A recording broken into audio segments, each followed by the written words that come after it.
শ্রীকৃষ্ণের আবির্ভাব কথন। ব্রত উপবাসে কৃষ্ণ কথা আস্বাদনে শুদ্ধ ভক্তগণ রহে রাত্রি জাগরণে। দাপরেরও রাজগণ হইলে স্বেচ্ছাচারী, প্রজা সকলেরও তাতে দুঃখ হইল ভারী। শাস্ত্রবিধি সবাকার কাছে অনাদৃত, সর্বনাশা লোকাচার হইল প্রচলিত। অন্ধবত লোক সেই নিয়ম পালনে, ক্রমে ক্রমে অধপাতে যায় সর্বজনে। পণ্ডিত ধার্মিক যাঁরা তারাও তখন এ নিয়মে বশীভূত রহে সর্বক্ষণ। দ্বৈতগণ করে শাস্ত্র মর্যাদা লঙ্ঘন, তাই তাহাদের ভার করিতে বহন। অক্ষম হইয়া ধরা রোদন করত, ব্রহ্মার নিকটে গিয়া হইল অবগত। তবে ব্রহ্মা দেবগণ ধরিত্রীর শনে, বিষ্ণুকে জাগ্রত করিলেন স্তুতি গানে। সমাধি যোগেতে ব্রহ্মা করিয়া শ্রবণ, সবার উদ্দেশ্যে তিনি কহেন তখন। এবার না বিষ্ণু স্বয়ং গোলক বিহারী, দুষ্কৃত দমনে হইবেন অবতারী। ভোজ বংশে শক্তিশালী আহুক রাজন, উগ্রসেন ও দেবক তাহার নন্দন। খলমতি কংস উগ্রসেনের তনয়, তাহার প্রতাপে সর্বজন পায় ভয়। দেবকের কন্যা হন দেবকী সুন্দরী, ধন্যা হন সে কামিনী বসুদেবে বরী। সেই বসুদেব অসুর সেনের নন্দন, যদুবংশে শুদ্ধ সত্য ধার্মিক সুজন। বিদায়ের কালে কংস সম্মান দেখাতে, সারথি হলেন বসুদেবের রথেতে। সহসা আকাশবাণী হইল উচ্চারিত, দেবকীর অষ্টম গর্ভেতে যেই পুত্র। কংসের নিধন কর্তা হবে সেই জন, শুনি কংস অতিশয় ভয়ে ভীত হন। দেবকীকে বধিবারে ধরে তরবারি, বসুদেব কহে তব তাহাকে নিবারি। নারী হত্যা দ্বারা নষ্ট বীরেরও সম্মান, এরূপে দিলেন বহু তত্ত্ব কথা দান। না শুনিয়া উপদেশ কংস খলমতি, অবশেষে বসুদেব কহে তার প্রতি। যে যে পুত্র জন্ম লবে দেবকী উদরে, সেই সেই পুত্রে আমি দিব তব করে। তাহারও শপথে কংস করিয়া বিশ্বাস, রাখিল শৃঙ্খল বন্দি কারাগার বাস। অন্য এক ছিল বসুদেবের রমণী, রাখিল নন্দের গৃহে নামেতে রোহিণী। দেবকীর প্রতিগর্ভে জনমে নন্দন, কংস হস্তে বসুদেব দিলেন তখন। সে শিশু ধরিয়া কংস করুণা করি, নিধন করিল তার সম্মুখে আছাড়ি। এই রূপে 6 পুত্রে বধে কংস রায়, ক্রমে বুদ্ধি ভয় সপ্তমেরও অপেক্ষায়। তখনও অনন্ত দেব দেবকী অন্তরে, সপ্তমেতে আবির্ভূত শিশু মূর্তি ধরে। কৃষ্ণের আদেশে যোগ মায়া অতৎপর, সে শিশু রোহিণী গর্ভে কইল স্থানান্তর।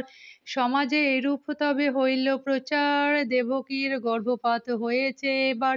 জগতেরও হিত হেতু কৃষ্ণ ভগবান, দেবকীর গর্ভে পরে কইল অধিষ্ঠান। শ্রাবণী পূর্ণিমা তিথি সর্বসুমঙ্গল, আবির্ভাব হন বলরাম মহাবল। গোপরাজ নন্দেরও যশোদা নামে জায়া, তার গর্ভে আশ্রয় নিলেন যোগমায়া। ভাদ্র মাসে কৃষ্ণাষ্টমীর তিথি আগমনে, রোহিণী নক্ষত্রেতে সর্বসুমঙ্গল গণে। যোগমায়া পাতেন কৃষ্ণের মায়া জাল, কেহ যেন না বুঝে আবির্ভাব কাল। যোগমায়া জন্ম নিল যশোদা উদরে, কিন্তু কে জন্মিল তাহা জানিতে কে পারে। হেতা কংস কারাগার করিয়া লোকিত, পরম পুরুষ হইলেন আবির্ভূত। শঙ্খচক্র গদাপদ্ম চারি করে শোভা, অপূর্ব কিরীটিধারী বিচ্ছুরয়ে আভা। গলদেশে বৈজয়ন্তী চরণে নূপুর, পদন কিরণে আধার হইল দূর। এই রূপে আপনাকে করিলেন সৃষ্টি, দেবগণ মহানন্দে কইল পুষ্পবৃষ্টি। অপরূপ চতুর্ভুজ মূর্তি নিরখিয়া, বসুদেব দেবকীর সবিস্মিত হইয়া। ঈশ্বরের আবির্ভাব বুঝিয়া তখন, অশেষে বিশেষে দোহে করেন স্তবন। অতঃপর কহিলেন হে মাধব হরি, মানব শিশুর মূর্তি ধর কৃপা করি। হরিগৃহে যোগমায়া মহিমা তখন, যশোদার কন্যারূপে হইলা এখন। কেহ না বুঝিতে পারে আমার স্বরূপ, এক্ষণে ধরিব আমি নর শিশুরূপ। গোকুলে আমাকে লয়ে গিয়া নন্দালয়ে, যশোদারও পার্শ্বে রাখি তার কন্যালয়ে। সত্বর হেথায় তুমি আসিয়া গোপনে, অতঃপর যাহা হবে পাবে দর্শনে। এত কহি হরি ধরিলেন শিশু বেশ, সুচারু মোহন কান্তি সুচিক্কণ কেশ। যোগনিদ্রা বসে যত দ্বারপালগণ বিমোহিত হয়ে সবে রহিল তখন, সহসা খুলিল বসুদেবেরও শৃঙ্খল, আর কারাগার দ্বার খুলিল সকল। অতঃপর বসুদেব সেই রাত্রিকালে কারাগার হতে চলে লয়ে শিশু কোলে। বৃষ্টি নিবারিতে আসি অনন্ত তখন, ছত্ররূপে নিজ ফনা করেন ধারণ। এরূপে যমুনা তীরে বসুদেব গিয়া, যমুনা তরঙ্গ হেরি চিন্তাগ্রস্ত হইয়া শ্রীহরিকে নিজ বক্ষে ধরিবারও আসে, যেন উন্মাদিনী হইল যমুনা উচ্ছ্বাসে। বসুদেব চিন্তিত কি রূপে হবে পার, যমুনা দিলেন তবে পথ যাইবার। শৃগাল রূপেতে ধর্ম সে পথ দেখায়, মহানন্দে বসুদেব সেই পথে যায়। কালিন্দীর মধ্যভাগে হইলে উপনীত, ইচ্ছাময় পিতৃহস্ত হইতে স্খলিত। যমুনার স্থলবক্ষে পতিত যখন, না ও কৃতার্থ দেবী হলেন তখন। বসুদেব হারাইয়া হৃদয় রতনে, মণিহারা ফণি সম ভাসিল ক্রন্দনে। অন্বেষণে তোলপাড়ে যমুনার জল, অবশেষে ধরা দেন ভকত বৎসল। সানন্দে সাগ্রহে শিশু করি উত্তোলন, গোকুলেরও পথে দ্রুত করেন গমন। অনন্তর নন্দালয়ে প্রবেশ করিয়া, হেরে সবে নিদ্রা যায় অচেতন হইয়া। এক কন্যা হেরিলেন যশোদার পাশে, পুত্রকন্যা বিনিময় করি তরা আসে।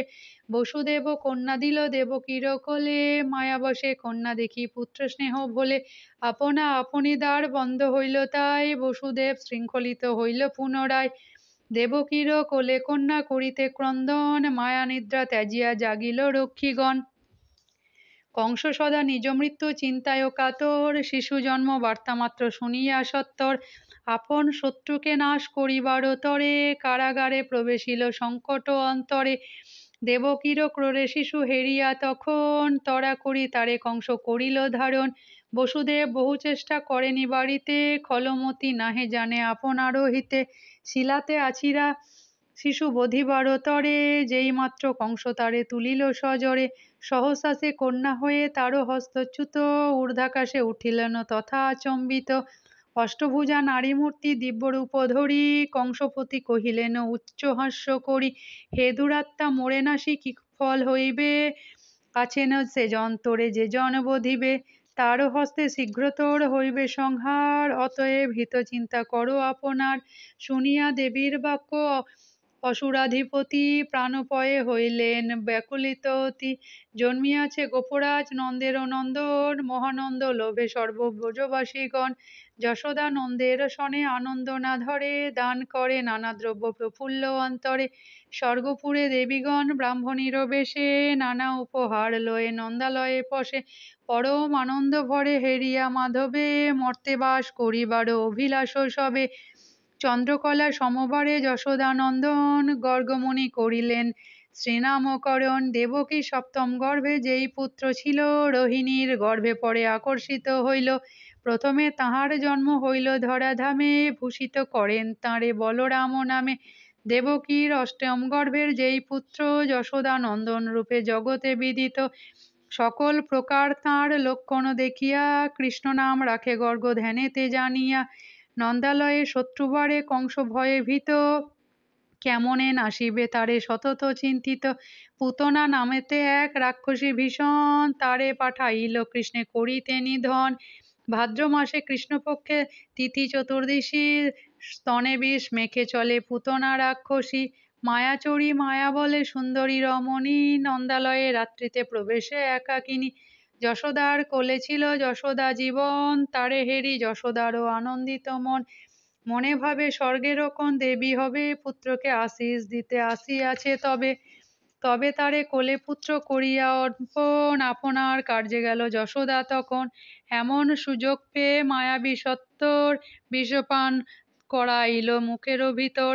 যা কিছু যে জন তারে করিবেন দান, সকলই গ্রহণ করেন ভগবান। প্রত্যাখ্যান না করেন হইলেও বিষ, বিনিময়ে তাহাকেও করেন আশিস। বিষমাখা স্তন্তায় করি কৃষ্ণ পান, আকর্ষণ করিলেন রাক্ষসীর প্রাণ। মরিবারও কালে ধরে রাক্ষসী মূরতি, কৃষ্ণ তারে প্রদান করেন ধাত্রীগতি। বিষস্থান দানিয়া রাক্ষসী যাহা পায়, কে কোথায় পাইয়াছে বহু সাধনায়। এমন দয়ালু আর আছে কোন জন, তারে ছাড়ি লব আর কাহারও শরণ।